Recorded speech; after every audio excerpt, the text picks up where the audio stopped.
Bismillahirrahmanirrahim. Kali ini kita bertemu lagi pada pembahasan ayat-ayat Al-Quran dilihat dari sudut penafsirannya. Nah, kali ini saya akan membahas tentang cara kita menyikapi orang yang berbeda keyakinan dengan kita.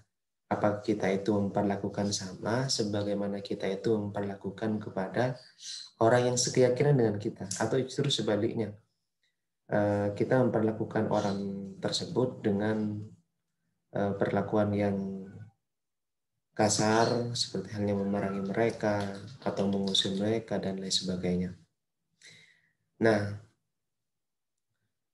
sebelum kita lihat dari sisi ayat dan juga penafsirannya, perlu kita ketahui bahwa banyak kelompok-kelompok di Indonesia yang bisa disebut dengan kelompok radikal. Mereka melihat orang yang tidak seagama atau sekeyakinan dengan kita itu sebagai musuh.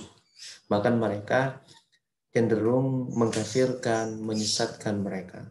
Dan saya kira sikap atau tindakan yang seperti itu tidak bisa dibenarkan. Karena bagaimanapun manusia seluruhnya itu adalah saling bersaudara. Makanya itu Gus Dur menyebutnya dengan ukhuwah basyariah, yaitu persaudaraan antar sama manusia. Jadi tidak memandang apakah mereka agamanya Islam, agamanya Kristen, agamanya Hindu dan lain sebagainya. Jadi tidak ada batasan kalau hanya terkait dengan perbedaan agama. Nah, untuk merespon orang-orang atau kelompok-kelompok yang cenderung pemikirannya tertutup atau eksklusif, maka ada ayat di sini yang menurut saya ayat ini sangat bagus untuk merekonstruksi pemikiran mereka, atau mungkin teman-teman yang lagi menyimak video ini. Nah, ayat yang saya bacakan pada kesempatan kali ini adalah ayat 8 surah Al-Mumtahanah. Dan tafsir yang saya kemukakan juga adalah tafsirnya Syekh Jalaluddin As-Suyuti. Kalau kita hanya mengenal tafsirnya Syekh Jalaluddin As-Suyuti itu yang collab ya, yang nulis bareng dengan Syekh Jalaluddin Al-Mahali yang terkenal tafsir di seluruh pesantren Nusantara, yaitu tafsir Jalaluddin. Tidak hanya itu, tetapi Syekh Jalaluddin As-Suyuti juga nulis tafsir sendiri yang judul tafsirnya adalah Ad-Durrul Mansur. Kita lihat dulu. Nah, sambil lalu kita tunggu ya. Nah, Ad-Durrul Mansur di sini termasuk kitab tafsir yang dapat dikategorikan sebagai tafsir bil ma'tsur. Jadi dalam tafsir itu ada dua macam tipe tafsir. Yang pertama ada tafsir bil ra'i, yang kedua ada tafsir bil ma'tsur. Tafsir bil ra'i itu adalah tafsir yang gaya penafsirannya atau sumber penafsirannya menggunakan gagasan mufassirnya sendiri atau menggunakan pandangan ulama, pokoknya selain menggunakan tafsir Al-Quran, hadis, dan juga pandangan sahabat. Nah, tafsir yang ditulis oleh Syekh Jalaluddin As-Suyuti di sini yang disebut dengan Ad-Durrul Mansur, ini lebih dikategorikan sebagai tafsir bil ma'sur karena banyak penafsiran-penafsirannya itu menggunakan Al-Quran, kalau nggak Al-Quran ya hadis, kalau nggak hadis ya asar sahabat atau yang disebut dengan pandangan-pandangan sahabat. Nah, mari kita bacakan dulu ayatnya dan kita terjemahkan atau artikan satu persatu dari kata yang ada dalam ayat ini. Bismillahirrahmanirrahim. La yanhaqumullahu 'anil ladzina lam yuqatilukum fid dini wa lam yukhrijukum min diyarikum antabarruhu wa tuqsitu ilaihim innallaha yuhibbul muqsitin. Yang artinya kurang lebih, la yanhakumullahu, Allah tidak melarang kamu. Apa yang Allah tidak larang? Jadi uraiannya ada di belakangnya ini, objeknya kurang lebih. Antaberruhum wa tuqsitu ilaihim. Allah tidak melarang kamu berbuat baik dan berlaku adil kepada mereka. Mereka ini siapa? Ini di sini penjelasannya di depan. Anil ladzina lam yuqatilukum fid dini. Mereka itu adalah orang yang tidak memerangi kamu dalam persoalan agama. Walam yukhrijukum min diyarikum, dan orang yang tidak mengusirmu dari negerimu sendiri. Jadi kalau ada orang yang tidak berbuat jahat kepada kita, tidak mengganggu hidup kita, sekalipun orang tersebut tidak sekeyakinan, apalagi tidak sepemikiran dengan kita, maka kita tidak boleh berbuat buruk atau kita mengusir mereka, mencerca mereka, mengolok-olok mereka dan sebagainya, itu tidak boleh. Maka justru sebaliknya yang diperintahkan oleh Tuhan yaitu berbuat baik dan tetap juga berlaku adil kepada mereka. Innallahu yuhibbul muqsitin. Justru itulah Allah senang kepada hambanya yang muqsitin, yang berbuat adil. Ayat ini ditafsirkan oleh Syekh Jalaluddin Asyuyuti di sini dengan sebuah hadis yang menurut saya hadis ini cukup menarik. Hadis di sini bunyinya kurang lebih seperti ini. Qadimat Kutailah. Saya bacain dulu, nanti saya coba sederhanakan maksud atau makna hadis di sini. Qadimat mendatangi Kutailah bintu Abdil Uzza. Kutailah putrinya Abdul Uzza. Jadi ada seorang ibu namanya Kutailah. Dia mendatangi Alabnatiha, mendatangi putrinya. Putrinya namanya Asma binti Abi Bakar. Seorang ibu di sini yang mendatangi anaknya dalam kondisi dia itu bihidayah, membawa beberapa hadiah. Istilahnya lah oleh-oleh kalau sekarang ya. Oleh-olehnya itu berupa dibab, wa akitin, wa simnin. Ada yang berupa keju dan ada yang berupa minyak kayak mentega gitu. Ini sepertinya kayak makanan-makanan kalau sekarang mungkin karena mungkin anaknya senang makan ya.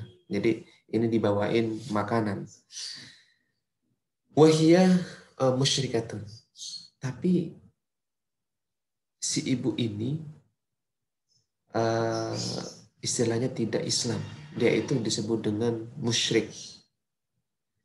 Fa'abat Asma an taqbala hadiyataha aw tudkhilaha baitaha. Karena ibunya di sini musyrik, Asma di sini tidak menerima oleh-oleh yang dibawain oleh ibunya. Bahkan saking tragisnya, Asma di sini mengusir, dalam artian tidak memasukkan ibunya ke dalam rumahnya. Ini saking kerasnya. Nah, kelompok-kelompok radikalis kalau kita ingat-ingat ya, mereka juga kayak gitu. Mereka tidak mau orang yang tidak sekeyakinan, tidak sepemikiran dengan mereka. Mereka tidak mau mereka hadir di komunitas mereka. Artinya mereka tidak terbuka. Justru mereka tertutup dengan perbedaan yang ada. Karena ibunya melihat sesuatu yang tidak baik diperlakukan oleh putrinya sendiri, hatta arsalat ila Aisyah ansali an hada Rasulullah sallallahu alaihi wasallam. Ibunya itu kemudian meminta kepada Siti Aisyah, istrinya Rasulullah, untuk menanyakan persoalan ini kepada Rasul. Kalau dulu itu kan Rasul menjadi tempat untuk bertanya. Kalau ada persoalan, disitulah Rasul dijadikan tempat konsultasi kurang lebih. Jadi setiap persoalan dan dijawab oleh Rasul, maka selesailah persoalan itu. Berbeda dengan sekarang. Kalau sekarang ya, kalau untuk mencari titik titik atau mencarikan solusinya, maka ya kita harus kembali kepada Al-Quran dan hadis. Kembali kepada Al-Quran dan hadis ini tidak bisa kita pahami secara keliru. Kembali kepada Al-Quran dan hadis itu, ya kita harus membaca tafsirnya, dan juga kita membaca syarah-syarah atau uraian-uraian yang disampaikan oleh ulama terkait dengan hadis tersebut. Nah, maka Rasulullah menjawab, fa'anzalah fa'anzalallahu la yanhakumullahu, sampai terakhir itu. Jadi persoalan yang ditanyain oleh Aisyah kepada Rasulullah, Rasulullah kemudian menjawab dengan ayat yang saya bacakan tadi. Artinya dari sini, perbuatan yang tidak baik yang dilakukan oleh Asma, putrinya Kutailah di sini, merupakan perbuatan yang tidak diperbolehkan oleh agama. Agama Islam pun di sini Rasulullah SAW melarang orang untuk tidak berbuat baik dan juga tidak berlaku adil kepada orang yang tidak sekeyakinan atau yang tidak sepemikiran dengan kita. Karena soal masalah keyakinan, soal masalah pemikiran itu adalah tidak ada kaitannya dengan banyak orang. Itu adalah hak pribadi atau masing-masing orang. Karena orang boleh memilih agamanya apa, dan juga orang boleh memilih cara pandangnya bagaimana. Jadi tidak ada batasan dalam pemikiran mereka untuk berbeda dengan kita. Sehingga fa'amaroha antakbala hadiyataha wa tudkhilaha baitaha. Lalu kemudian Rasulullah meminta kepada Asma untuk menerima oleh-oleh yang dibawain oleh ibunya, dan juga Rasulullah mendorong kepada Asma untuk menerima ibunya masuk ke rumahnya. Jadi hadis ini bagus dan juga sebagai penjelas dari ayat yang di atas ini, karena hadis di sini menggambarkan pentingnya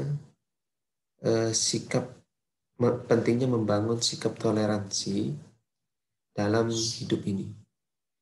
Di Indonesia sendiri misalkan ada banyak agama yang diterima, kurang lebih kalau tidak salah 6 ya. Yang pertama adalah ya agama Islam, Kristen Protestan, Kristen Katolik, ada Hindu, Buddha, dan juga ada Konghucu.